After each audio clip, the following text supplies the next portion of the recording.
Okay, तो अभी तक हमने एक भी न्यूमेरिकल नहीं किया या फिर न्यूमेरिकल सोल्व कैसे करते हैं ये सब हमने नहीं सीखा. Hope you have already like familiar with different scenarios और थोड़ा बहुत तो प्रैक्टिस किया ही होगा. अच्छा, आप लोग ऐसा ना बोलो कि मैं सिंपल सिंपल क्वेश्चंस ले रहा हूँ या बेसिक बेसिक. तो मैंने क्या किया है, जेई के क्वेश्चंस उठाए हैं और हर एक टाइप के क्वेश्चंस को कवर करने की कोशिश की है ताकि एक वाइडर पर्सपेक्टिव मिले. तो शुरू करते हैं पहले क्वेश्चन से. तो पहला क्वेश्चन क्या बोल रहा है कि भाई सारे के सारे रजिस्टर जितने भी दिख रहे हैं उनकी वैल्यू है 1 ओम और जो E1 है वो EMF जो E1 है वो है 12 वोल्ट का और E2 का भी कुछ वैल्यू दिया है 6 वोल्ट का. ठीक है. अब क्वेश्चन है which of the following are correct. ठीक है. अच्छा, अब ये क्वेश्चन थोड़ा सा कन्वेंशनल नहीं लग रहा रे. नॉर्मली तो हम सर्किट्स देखते थे वो कुछ ऐसे ऐसे होते थे, फिर यहाँ बैटरी होती थी और फिर ये कनेक्ट होते थे या फिर ऐसे पैरेलल में हो जाते थे दो तीन, इस टाइप के कुछ होते थे. पर ये तो वैसा कुछ लग ही नहीं रहा, ये तो काफ़ी अजीब सा है. अच्छा, अब ध्यान से देखो ऊपर वाले सर्किट को, सारे वैल्यू सेम है. और ध्यान से देखो नीचे वाले सर्किट को, सारे वैल्यू सेम है. यानी कि यहाँ से अगर करंट निकलेगा तो उस करंट को के लिए ये दोनों पाथ आइडेंटिकल है क्योंकि ऊपर वाला सर्किट मतलब ऊपर जो ब्रांचेस निकले और नीचे वाले ब्रांचेस हैं एग्जैक्टली सेम है. ठीक. इसका क्या मतलब है, या फिर हम मानते हैं कि करंट इधर से निकलेगा मतलब इधर से आएगा क्योंकि ईएमएफ इधर है और वो इधर दो हिस्सों में बटेगा. तो इस सर या इस ईएमएफ के लिए जैसा बिहेवियर ये ऊपर शो करेगा वैसा ही बिहेवियर नीचे शो करेगा. ठीक. इसका क्या मतलब है, इसका मतलब यहाँ पे कुछ वोल्टेज रहा होगा. अगर मैं मान लो यहाँ पे रेफरेंस वोल्टेज मान लेता हूँ 0, तो यहाँ पे कुछ वोल्टेज रहा होगा, यहाँ से कुछ करंट रहा होगा E1 प्लस IR3 जो भी है या जो भी आएगा यहाँ कुछ रहेगा. अब यहाँ से इधर पे जो वोल्टेज गिरेगा ड्रॉप होगा या यहाँ पे होगा वो दोनों सेम हो. इसका क्या मतलब है कि इसका वोल्टेज और इसका वोल्टेज सेम है. ठीक. अच्छा, अब ध्यान से देखो इन दोनों का वोल्टेज सेम है. इसका क्या मतलब हुआ, ये जितने भी सर्किट हैं नीचे वाला हिस्सा ऊपर वाले हिस्से के पैरेलल में आ गया. फिर फाइनल सर्किट कैसा बनेगा, अब इसको सिंप्लीफाई कर देते हैं. यानी कि ये वाला रेजिस्टेंस इसके पैरेलल में है, इसके पैरेलल में ये नीचे वाला है और सेम इसके पैरेलल में ये वाला है. तो फाइनल सिंप्लीफाइड सर्किट ऐसा कुछ बनेगा.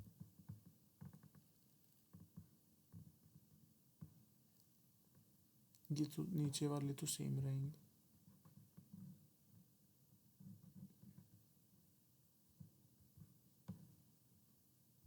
ये हो गया और ये हो गया. ये कुछ ऐसा सर्किट हो गया. अब इनकी वैल्यू निकाल लेना. किन की वैल्यू निकाल लेना, इसकी वैल्यू. ये दोनों पैरेलल में है और इनकी वैल्यू 1 है तो पैरेलल में है तो ये इक्विवेलेंट इन दोनों का ही 1/2 आ जाएगा. ये 1/2 आ जाएगा. सेम ये भी 1/2 आएगा, सेम ये भी 1/2 आएगा. और ये दोनों जो नीचे वाले रेजिस्टेंस से ये तो सेम रहेंगे क्योंकि इनका वैल्यू चेंज नहीं हुआ है. ठीक है. अब क्वेश्चन यहाँ पे आता है कि सर्किट मेरा तो ऐसा दिखता है, अब क्या करना है. अब भाई कुछ नहीं करना. अब KVL KCL जो भी पढ़े वो सब लगा दो. अब यहाँ पे एक रेफरेंस वोल्टेज मान लो, यहाँ पे 0 मान लो, यहाँ पे मान लो V1, यहाँ पे मान लो V2 और यहाँ पे मान लो V3. ठीक. अब सीधा सा है ना, इन दोनों के बीच में इस वाले रेजिस्टेंस में अगर करंट पता करना है तो क्या होगा, voltage V1 minus V2 upon R. ठीक. इसमें करंट पता चलेगा. सेम इधर पता करना है तो V2 माइनस 0 अपॉन R और सेम इधर पता करना है, तो V2 minus V3 upon R। अच्छा, ये V1 V2 V3 की वैल्यू कैसे निकलेगी, अब ये क्वेश्चन आएगा। सिंपल है, तो हमें क्या करना है, किसी भी नोड पे करंट का सम ज़ीरो होता है, क्योंकि कहीं भी जाएगा नहीं ना, क्या तो कहीं से आ रहा होगा तो फिर वापस जा रहा होगा, कहीं एक्स्ट्रा कहीं तो आ नहीं रहा। तो इसका क्या, तो यहाँ पे देखो करंट कैसे निकालेंगे, V1 माइनस ज़ीरो अपॉन, या V1 माइनस ये जितना भी वैल्यू है इसका, माइनस IR1 अपॉन, एक्चुअली हम V के साथ खेल रहे हैं, तो क्योंकि हम KCL लगा रहे हैं, किरचॉफ करंट लूप, तो देखो करंट कैसे निकलेगा, इन दोनों के बीच में वोल्टेज डिफरेंस, वो क्या आएगा, V1 minus zero upon R, ये प्लस V1 माइनस यहाँ का voltage, V1 minus V2 upon this value, और इन दोनों का सम इक्वल टू ज़ीरो। फिर सेकंड इक्वेशन ये बनेगी, दिस माइनस दिस अपॉन ये वैल्यू, फिर दिस माइनस दिस अपॉन ये वैल्यू इक्वल टू ज़ीरो। फिर सेम ऐसे करके V3 minus V2 upon R, V3 minus zero upon ये, और ऐसे करके तीन इक्वेशन बनेंगी, हमारे पास V1 V2 V3 की वैल्यू आ जाएगी। सिंपल।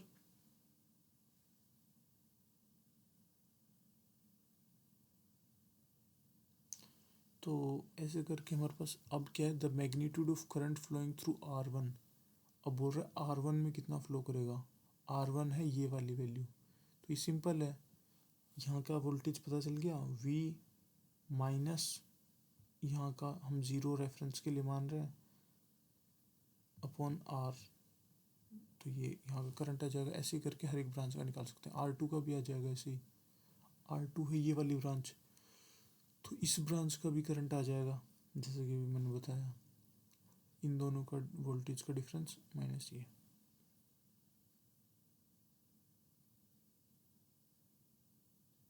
सेम चीज जैसे करके सब में निकाल लेना, इट्स इजी।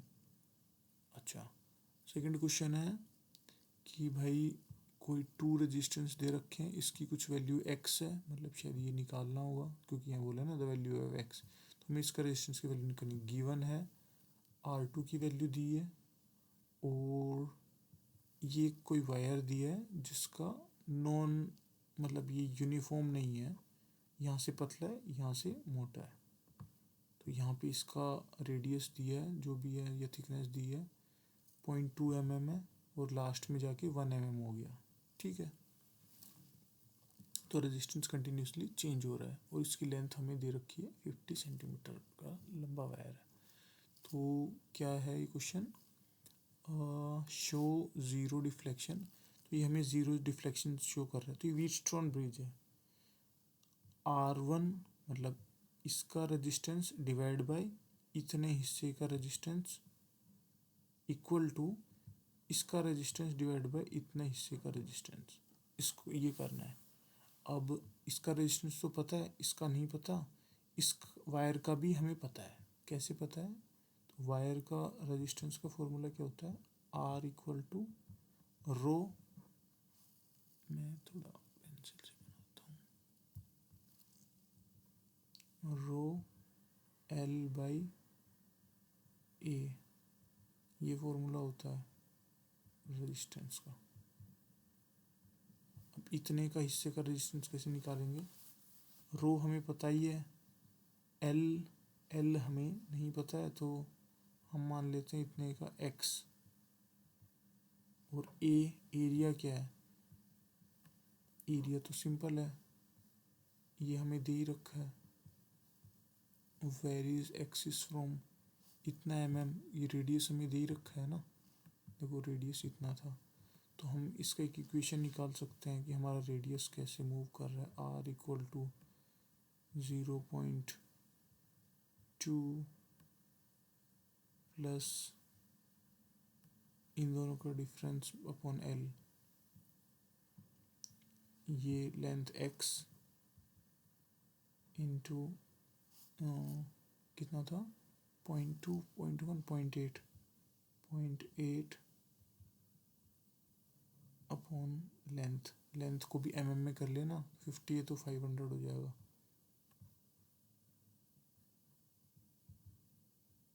और ये मतलब आर की इक्वेशन आ गई कि हमारा आर कैसे चेंज हो रहा है।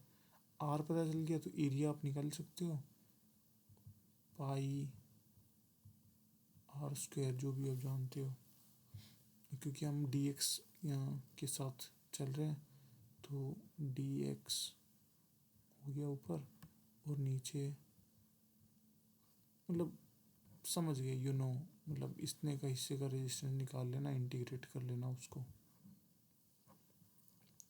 यहाँ से यहाँ तक के लिए और फिर आगे में वहाँ से वहाँ तक के लिए। ये x ऊपर आ जाएगा डी एक्स अपॉन यहाँ पे पाई आर स्क्वायर में ये वैल्यू रख देना, x का फॉर्म आ जाएगा, इंटीग्रेट कर लेना, इतने का इंटीग्रेट करना आपके पास वैल्यू आ जाएगी और फिर इतने का इंटीग्रेट करना आपके पास वैल्यू आ जाएगी और फिर आपके पास x की वैल्यू इजीली आ जाएगी each along the x axis. तो इन दोनों का रेशियो इन दोनों के बराबर होना चाहिए, तो उससे फिर आपको r1 की वैल्यू पता चल जाएगी। डिफ़िकल्ट नहीं है, थोड़ा सा इंटीग्रेशन है। चलो नेक्स्ट क्वेश्चन। अच्छा, अभी इसमें क्या है, वैल्यू ऑफ आई बतानी है। अब आई क्या चीज़ है भैया, आई है, आई थिंक करंट होगा कि कितना करंट यहाँ से जा रहा है, मे बी वही है, सिंपल है। अब यहाँ पे ध्यान से देखो, ऑब्जर्वेशन का खेल है। ये व्हीटस्टोन ब्रिज दिख रहा है 1/2, ये भी 1/2 में रेशियो है, तो ये रेजिस्टेंस किसी काम का नहीं है, ये हट गया। फिर ये पूरा कितना हो गया, 4 + 2 6 और 3 + 2 कितना हो गया, मतलब 2 + 1 3 और नीचे हो गया 6। इन दोनों को आप सोल्व करोगे पैरेलल में तो ये हो गया 6 × 3 18, 18/9, तो ये आ गया 2। फिर से आप देखोगे व्हीटस्टोन ब्रिज बन गया 2/6 1/3, 4/12 1/3, इसका भी कोई काम नहीं और फिर ये पूरा सर्किट सॉल्व हो जाएगा, सिंपल है ये क्वेश्चन। ठीक है, ये है हमारे R2 के अंदर से कोई करंट फ्लो नहीं कर रहा है, इसका मतलब इसका वोल्टेज यहाँ पे और यहाँ पे सेम है। ठीक, इसका मतलब क्या है, यहाँ से जितना करंट गया वो इधर गया ही नहीं, वो पूरा इधर गया। ठीक, तो हमें क्या करना है, करंट को इक्वल करना है, बस सिंपल। तो V1/R1 = V2/R3। अब ये इक्वेशन जहाँ जहाँ सेटिस्फाई कर रही है वो देख लेना। V1/R1, क्योंकि ये सब सेम है तो फर्स्ट तो सेम हो ही जाएगा। V1 जो भी है R1 को देख लो, इजी है ना, इसको T मान लो = T और T के टर्म में देख लो R1 क्या हो गया T/2, तो V1/T/2 =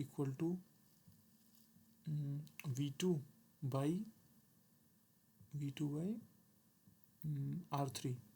तो V2 को हम लिख सकते हैं V1/2, तो V1/2 और R3 नीचे लिख सकते हैं, और R3 = T था तो T/2। आई थिंक फिर ये भी आ रहा है, ये भी आ गया, ये भी आ गया, और ऐसे करके चेक कर लेना, इजी है ये, बस देखने का नज़रिया।